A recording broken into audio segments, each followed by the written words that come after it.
tem lugar de uma forma diferente, num formato assíncrono.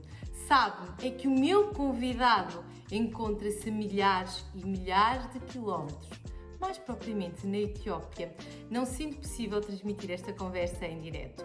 É um cidadão do mundo, mais propriamente um homem do norte de Sinfãs, ferrenho do Futebol Clube do Porto, pois claro. É jornalista, é padre missionário comboniano, é um comunicador nato e um líder de excelência, o que lhe valeu a nomeação para Provincial dos Missionários Combonianos em Portugal e também para diretor das revistas Alemar e Audácia. Foi um dos fundadores da rede de rádios católicas no Sudão do Sul.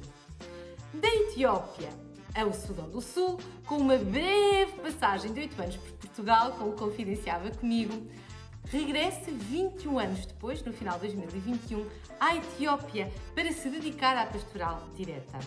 Padre José Vieira, muito obrigada de coração por ter aceitado o meu convite. Obrigada, Padre Vieira.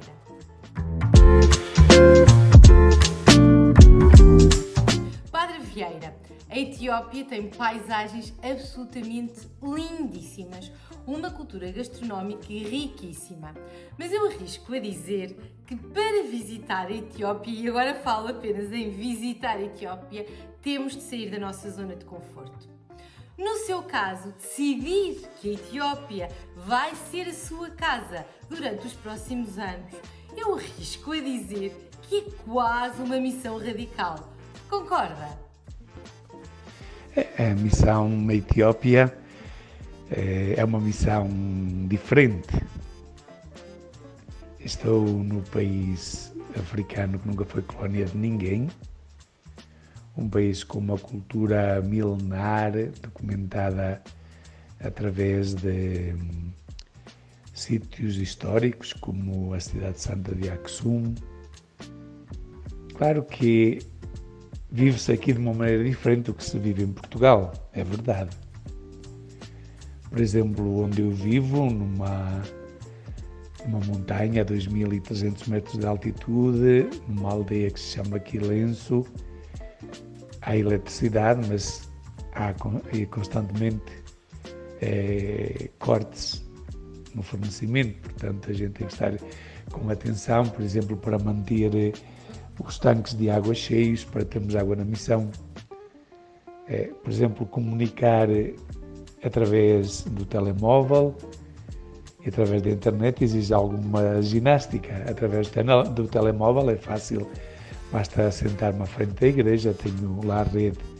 Se quer usar a internet para fazer uma videochamada, aí a alternativa é pegar no carro e ir junto da antena de telecomunicações, que está a cerca de 3 km da missão, e de lá já é fácil. É uma missão radical, mas é uma missão que é feita por amor e, portanto, não é nada do outro mundo. Quem corre por gosto não cansa, diz o povo, e estou aqui porque gosto desta gente. Vivi cá 8 anos antes e fui muito feliz cá. Claro que não é a mesma coisa do que era há quase 30 anos quando cheguei pela primeira vez, mas graças a Deus as coisas estão a correr bem. Padre Vieira, como é regressar à Etiópia 21 anos depois? A Etiópia, em 21 anos, cresceu imensamente. Começar pela capital, Addis Abeba, que era uma cidade, portanto, mais feita de zinco do que de cimento. Agora é uma cidade com um centro de negócios com uma arquitetura arrojada. Uma cidade onde se vê a influência da China, tanto que no passado as pessoas chamavam-nos a nós os estrangeiros farengi. Estrangeiro talvez venha de frente. Quando eu cheguei à Etiópia em outubro passado, dia 30, de tarde fui dar um passeiozinho à volta da casa onde vivo, onde vivia lá em Addis Abeba, e há um miúdo que olha para mim com aqueles olhos arregalados e lindos e sorridentes e grita China, China! Portanto, vê-se que os chineses têm um papel preponderante na economia etíope, tem na construção, portanto, no setor da fabricação, das telecomunicações. Até encontrei chineses, agora na zona onde eu vivo, a explorar o ouro de uma maneira meio artesanal, meio tecnológica, porque usam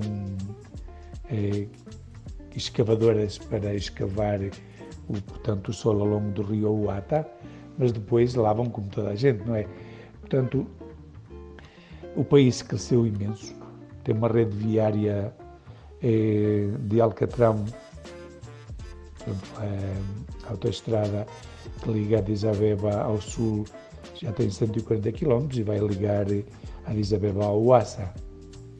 Notei também uma coisa interessante, no passado, ao longo das estradas, havia uma presença muito forte de mesquitas. Cada 20, 30 km havia uma mesquita. Agora notei que a Igreja Ortodoxa está a competir com o Islão, portanto, na construção de igrejas, também igrejas grandes, bonitas, ao longo da estrada que eu uso quando venho a Addis Abeba, a estrada que liga a Ouassa a Addis Abeba. A Ouassa, que é a cidade referência de onde eu vivo, é, digamos, a cidade do Bispo.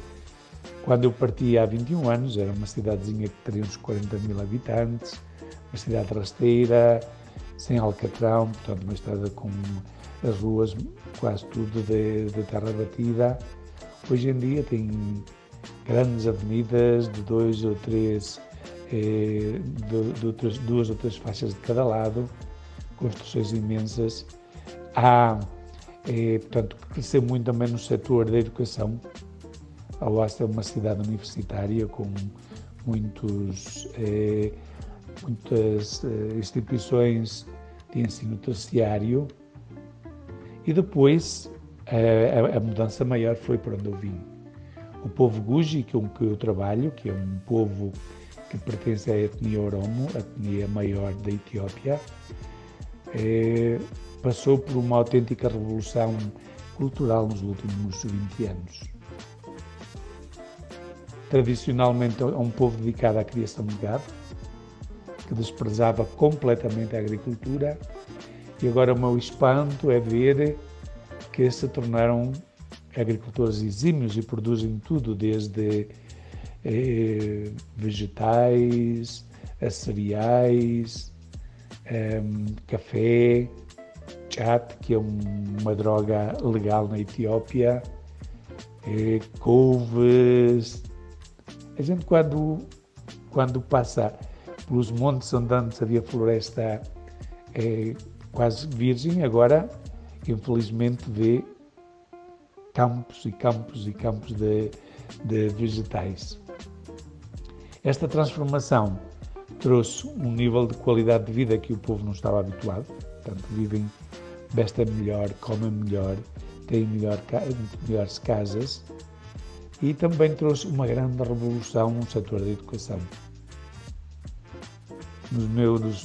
Há 30 anos, quando eu vivia entre os Guji, a carreira académica de uma menina normalmente acabava com a 4ª classe. A semana passada levei uma vizinha minha, Mariam, a Xaxamã, que é uma cidadezinha que fica a 20 km do norte da Ouassa, para ela começar a fazer a faculdade de farmácia, para ela começar o seu curso superior. Portanto, tem havido uma grande revolução também a nível cultural. Na entrevista para a Rádio Renascença em janeiro de 2022, que tive também a oportunidade de assistir, partilhava com os ouvintes da Rádio Renascença que cada vez é maior a desconfiança para com os ocidentais na Etiópia, nomeadamente para com os padres brancos ocidentais. Eu pergunto-lhe, como é que encaram a presença de um padre branco ocidental que se dedica à pastoral direta? Eu voltei à Etiópia numa altura em que o país vivia numa situação difícil.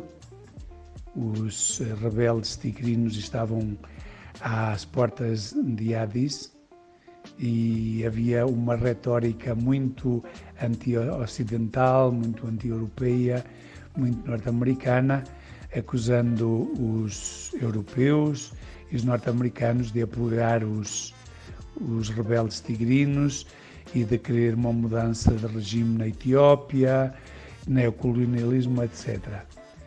É verdade que houve alguma dificuldade, por exemplo, para eu conseguir o visto de entrada.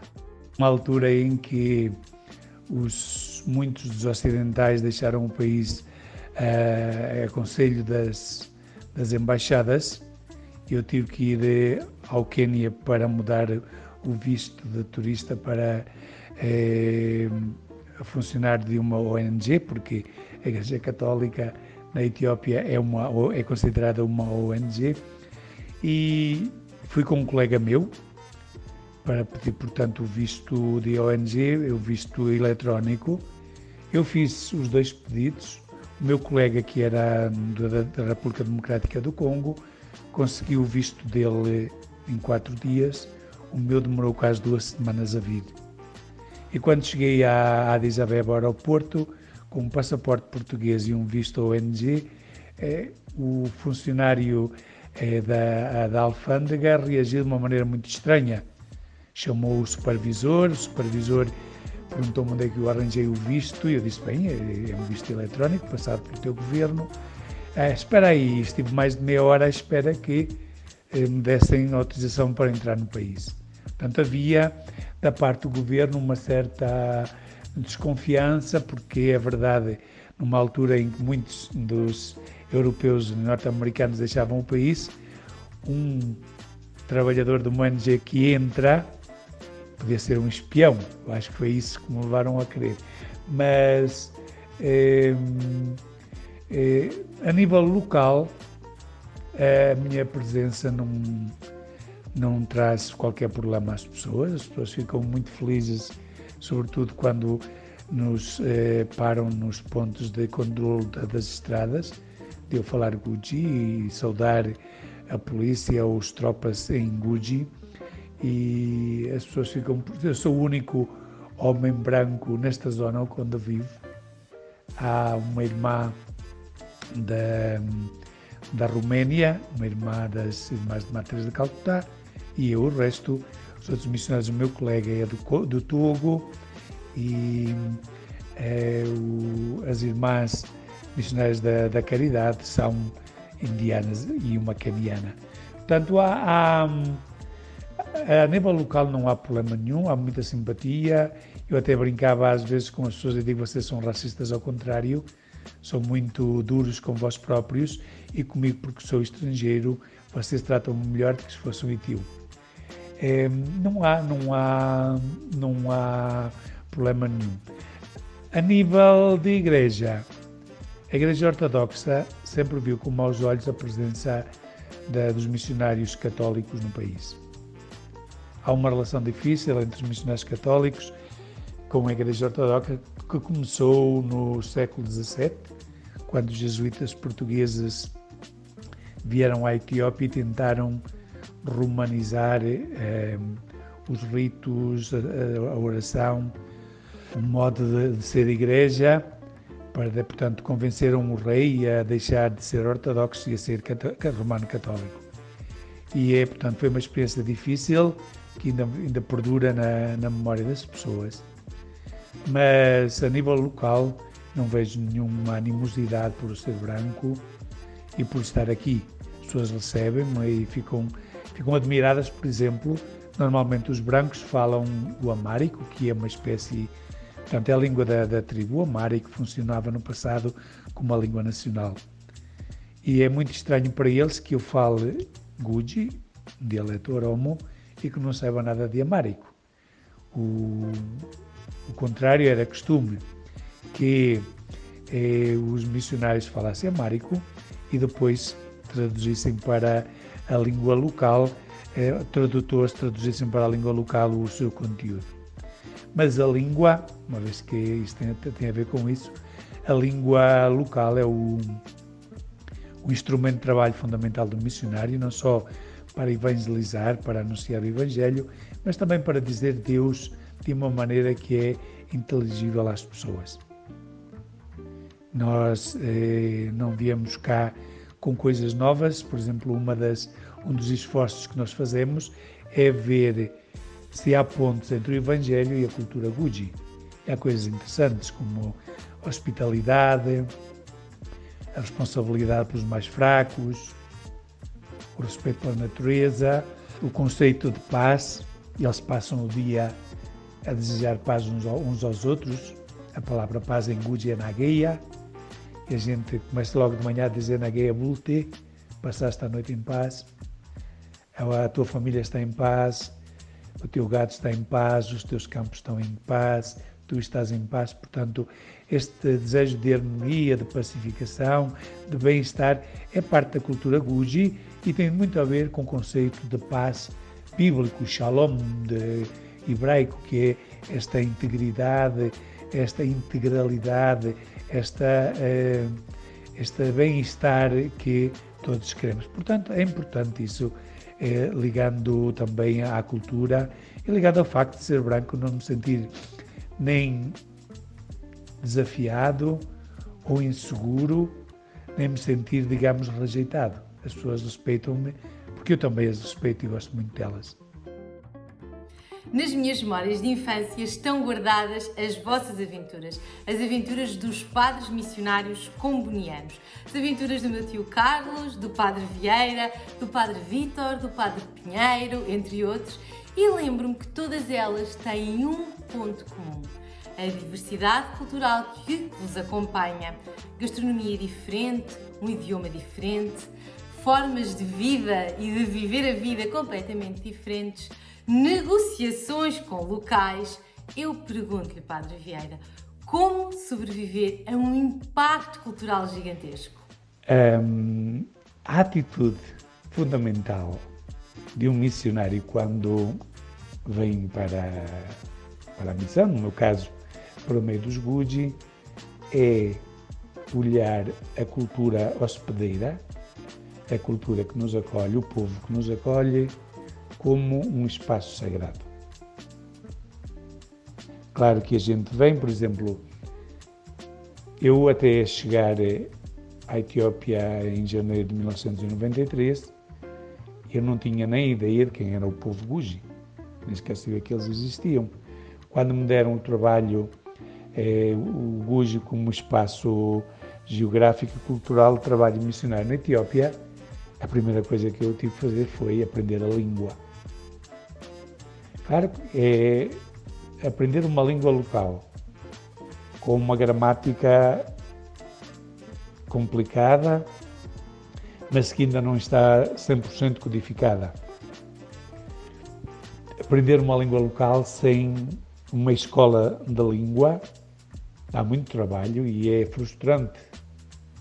Eu aprendi a falar Guji os primeiros 2 ou 3 meses com Robe, era um professor da escola primária da missão, que depois do trabalho dele vinha à minha casa, almoçávamos juntos e tínhamos 1 hora de lição, mas eu tinha que preparar a lição. Ele chegava ao pé de mim e perguntava-me: o que é que tu queres aprender hoje?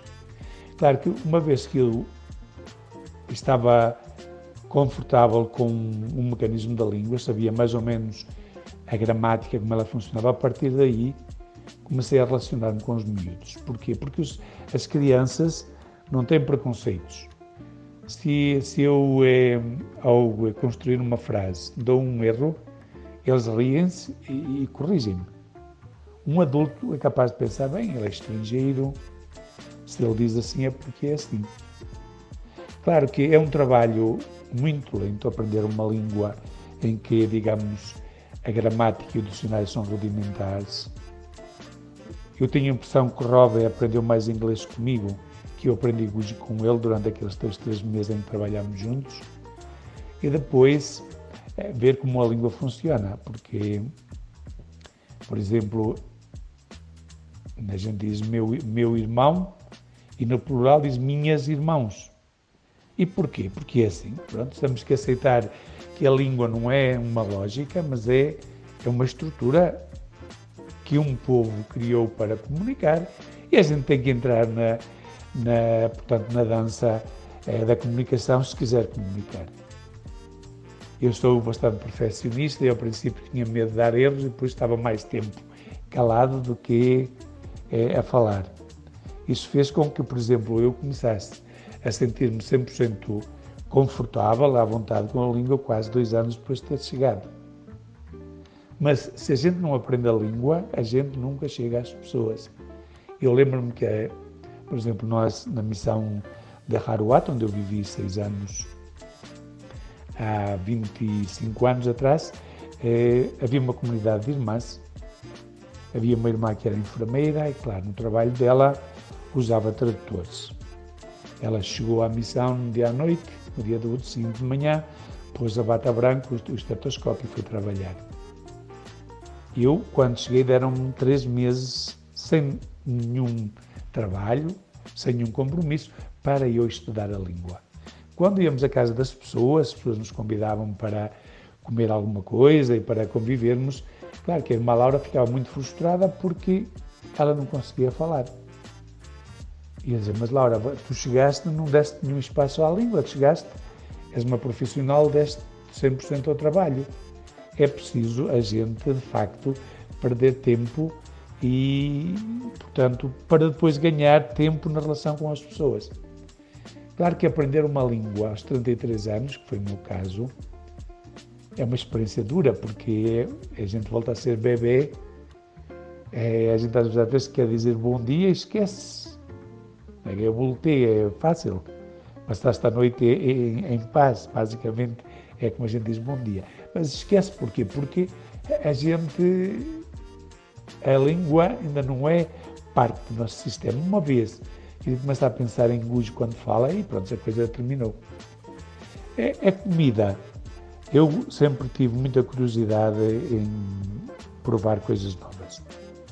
E lembro-me, por exemplo, na primeira missão que eu estive, tínhamos uma cozinheira etíope e a gente disse-lhe 3 vezes por semana queremos comer comida etíope. Porquê? Porque ela, quando chegou, ela não sabia cozinhar, a gente mandou-a 3 ou 4 semanas para um convento lá das Irmãs Combonianas e as irmãs ensinaram-lhe a fazer comida italiana, que é do que a casa gasta. Espaguete, pasta, estas massas, o arroz, a carne estufada e assim. E a gente achava que, viver na Etiópia, para já não faz muito sentido ter uma cozinha italiana, nenhum de nós era italiano. Depois, havia também esta parte que a gente via na Etiópia e ia comer alguma comida etíope. Por exemplo, a comida etíope normalmente come-se com injera. Injera é uma espécie de uma panqueca gigante, feita com a farinha do teff, um cereal que é típico da Etiópia, muito, muito miudinho, muito rico em ferro e que dá, e depois com aquilo, portanto, a gente apanha a comida, não é? Normalmente quando comemos não usamos nem faca nem garfo, usamos os dedos, que é o garfo que Deus nos deu. Claro que a gente, quando está a habituar-se a nova comida, tem que pagar um preço, e um preço normalmente, no meu caso, era algumas diarreias, porque o meu fígado, a minha vesícula reagia aos picantes, por exemplo. Lembro-me, por exemplo, no passado, o povo Gedeu, que era um povo entre os quais eu também trabalhei, tinham, por tradição, quando íamos a um funeral, o primeiro bocado de carne que se comia era cru, era normalmente tirado da anca da vaca, que é o espaço onde normalmente a ténia deixa os ovos. Os ovos da ténia ficam alojados. E por causa disso eu apanhei a ténia. E lembro-me de uma irmã espanhola, uma médica, que me consultou e ficou zangada comigo porque eu comia carne crua. Disse, mas, Isabel, quando a gente vai a um funeral, não vou dizer que não vou comer carne crua, porque é parte do ritual de enterrar um morto, comer a carne crua. Portanto, é interessante. A sobrevivência depende de pessoa para pessoa.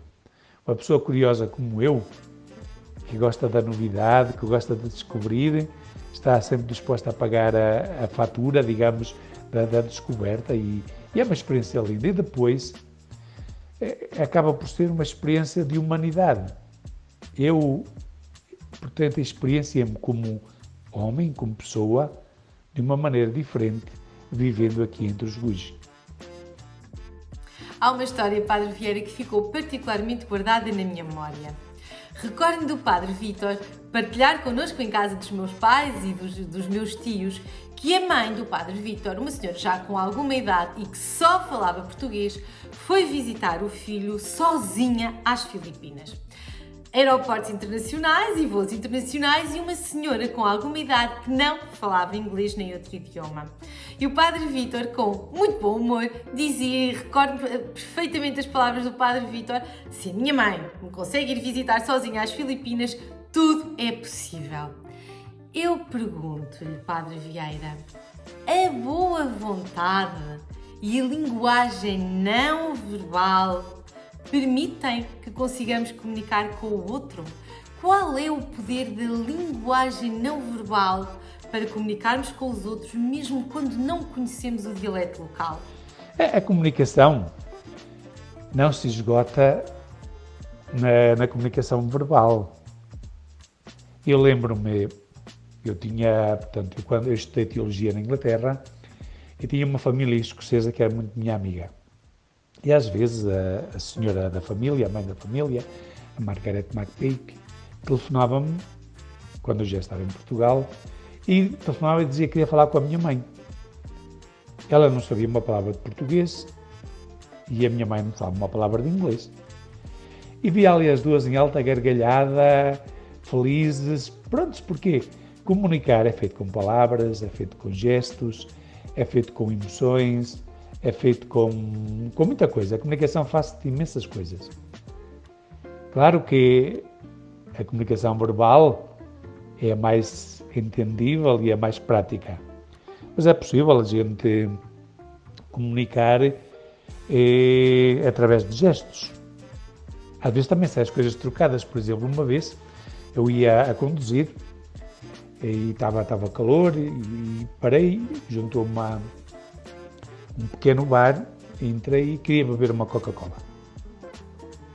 Em amárico, a língua que eu não sei, mas pronto, sei alguma outra palavra, a Coca-Cola é um refrigerante e diz Las. Há uma palavra parecida que é Selassie, que é a Trindade Santa. Então eu entro ali pelo bar adentro, olho para o senhor e digo Ande Selassie, uma trindade, querendo dizer Ande Las, uma Coca-Cola. O senhor fica com os olhos gigantes a olhar para mim e assim, o que é que ele disse?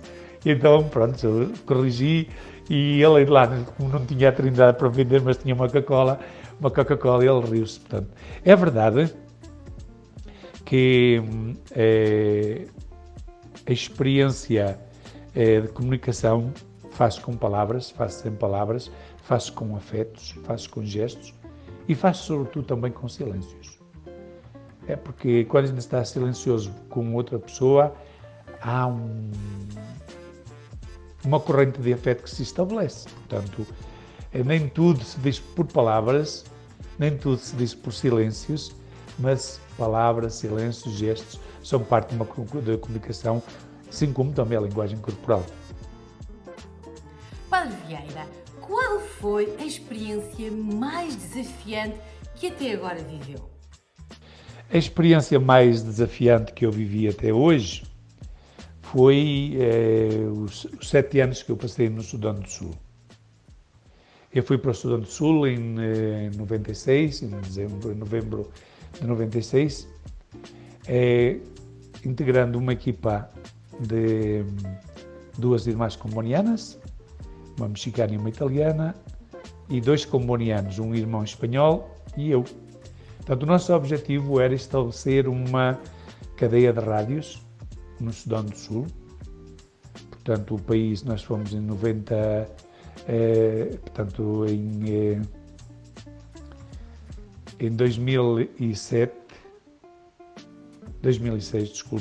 e portanto o país em 2005 tinha saído da guerra da Guerra Civil com o Norte. Portanto, é um ano que estava de paz. E a família comboniana, portanto, as combonianas, os combonianos, decidimos fazer uma rede de rádios que cobrisse o país, portanto, em frequência modulada. E o meu trabalho como jornalista era precisamente dirigir a redação da rede, a redação central, e, portanto, coordenar o trabalho da recolha de notícias das 9 estações locais. Portanto, eles recolhiam, mandavam aquilo que era principal. Em Juba, a capital do Sudão do Sul, eu com uma jornalista ugandesa e um jornalista sul-sudanês construíamos, portanto, 2 noticiários. Um estava pronto às 9 da manhã e o outro estava pronto às 5 da tarde. O texto era escrito em inglês, porque os noticiários depois eram traduzidos, as notícias eram depois traduzidas para as línguas locais onde as diferentes estações de FM, portanto, trabalhavam.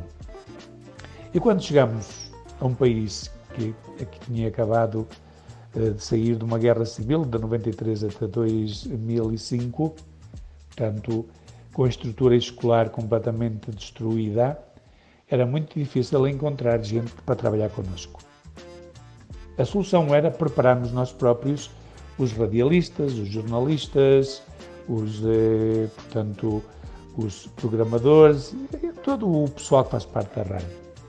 E claro, eu, por exemplo, uma das coisas que tinha que fazer era, enquanto preparava o noticiário diário, os noticiários diários, eu ia preparando também jornalistas para trabalhar comigo.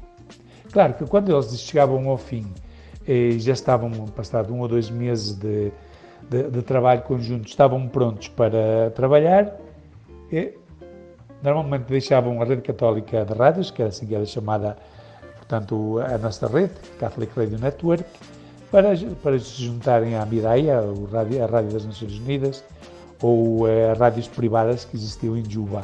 Porquê?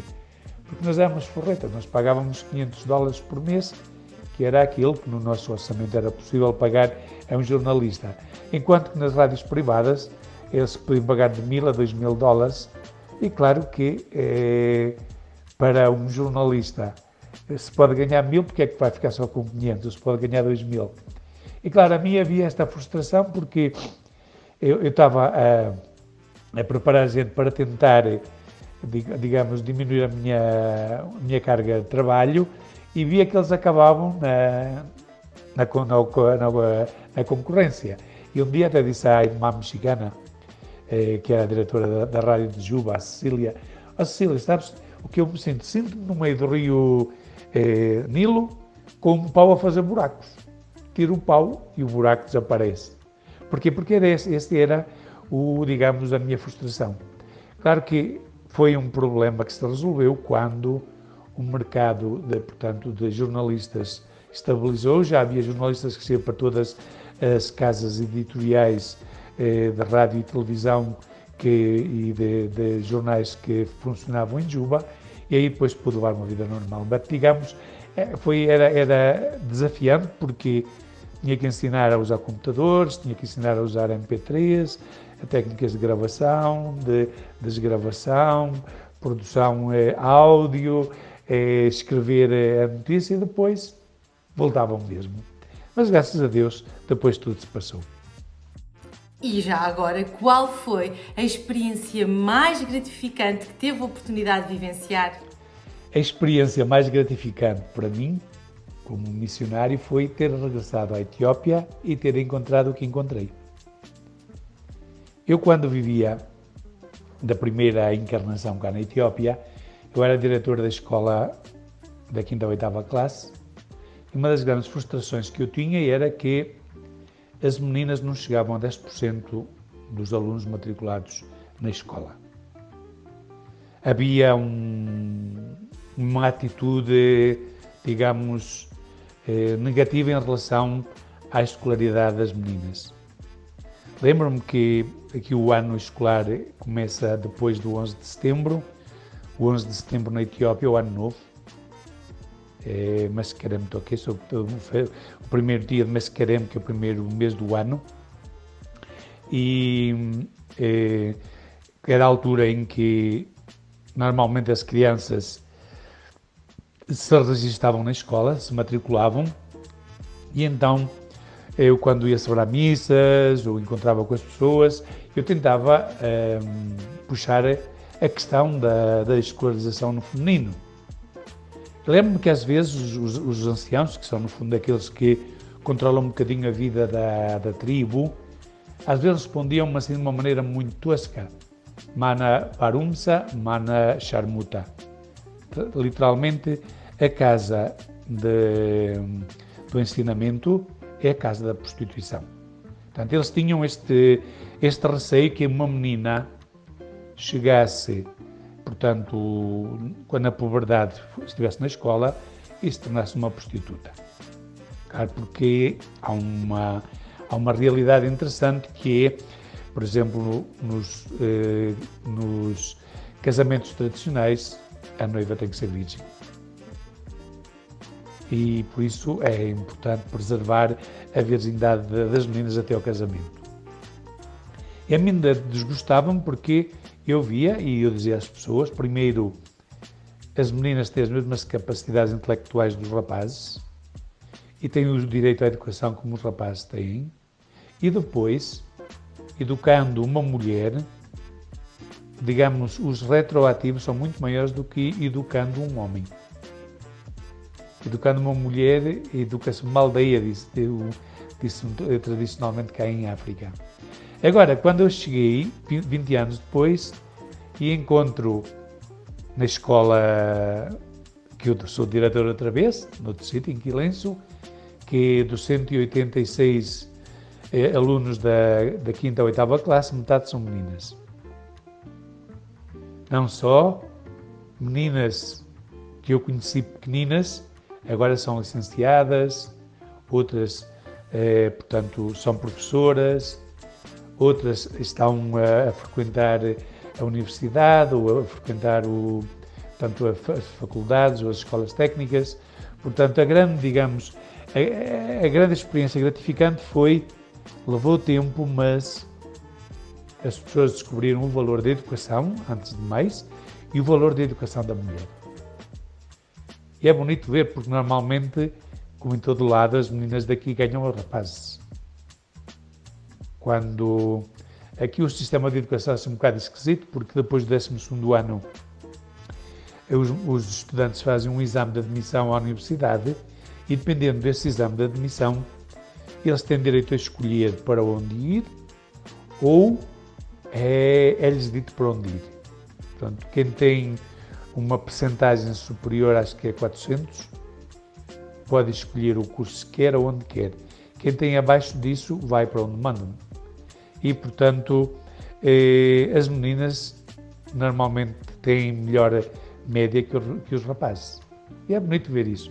Até para mim foi muito gratificante ver que uma questão que para mim era importante, a educação da mulher. A mulher na cultura Guji, no passado, portanto, o trabalho dela era parir, criar os filhos, criar o marido e criar as vacas.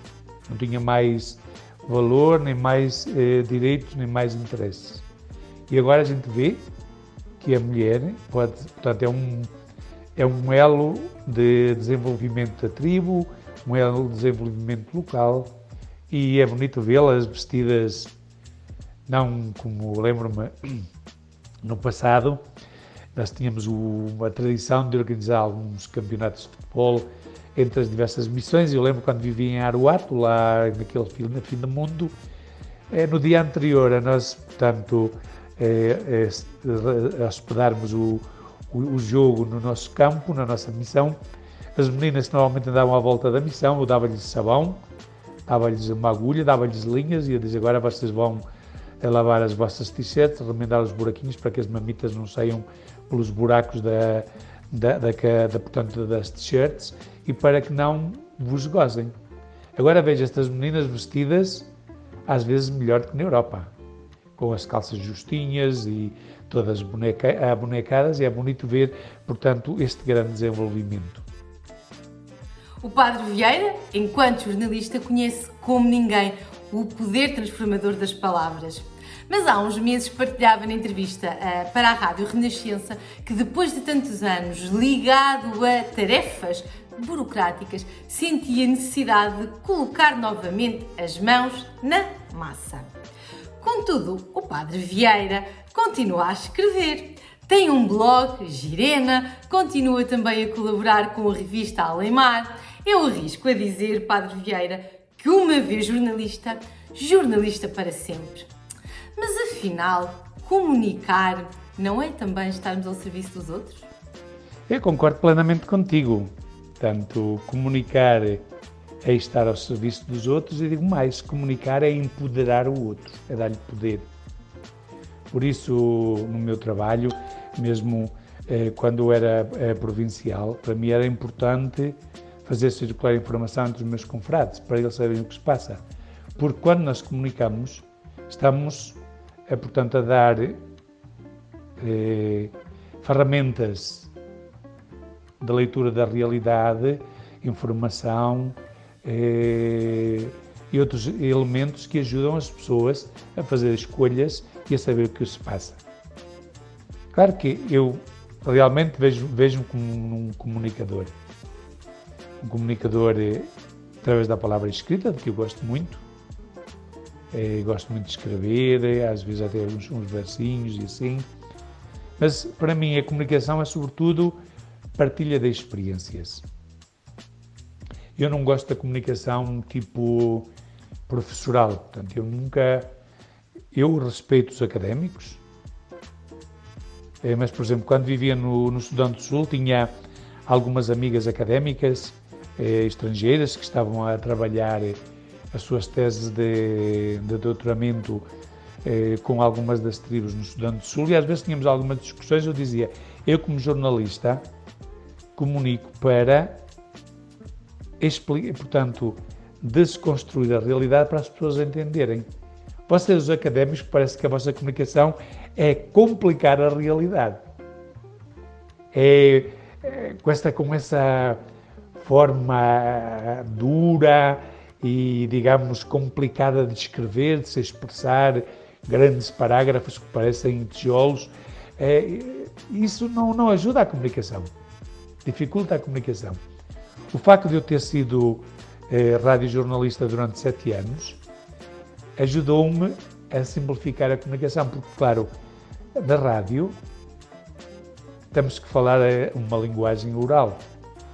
Quando estamos a fazer uma notícia, a notícia tem que ser curta, frases curtas, para que as pessoas possam acompanhar e depois não pode repetir, não pode, aquilo que está dito, se perceberam, se não perceberam, perdeu-se.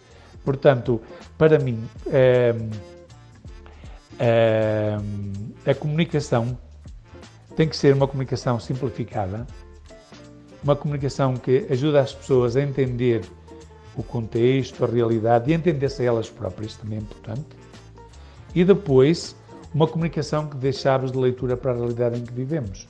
A realidade física, política, religiosa, económica, cultural, social, o que seja. Para mim, comunicar é preciso. E é verdade que comunicar é partilhar aquilo que nós somos. É um instrumento de partilha.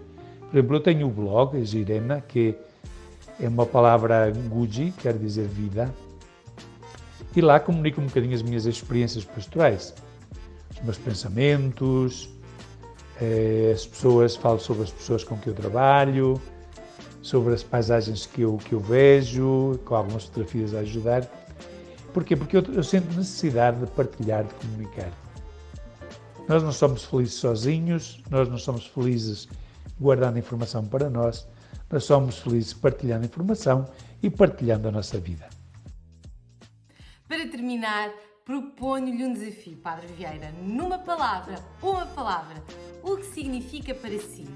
Etiópia, padre, jornalista, Sudão, Sinfãs, Futebol Clube do Porto, Portugal e missão.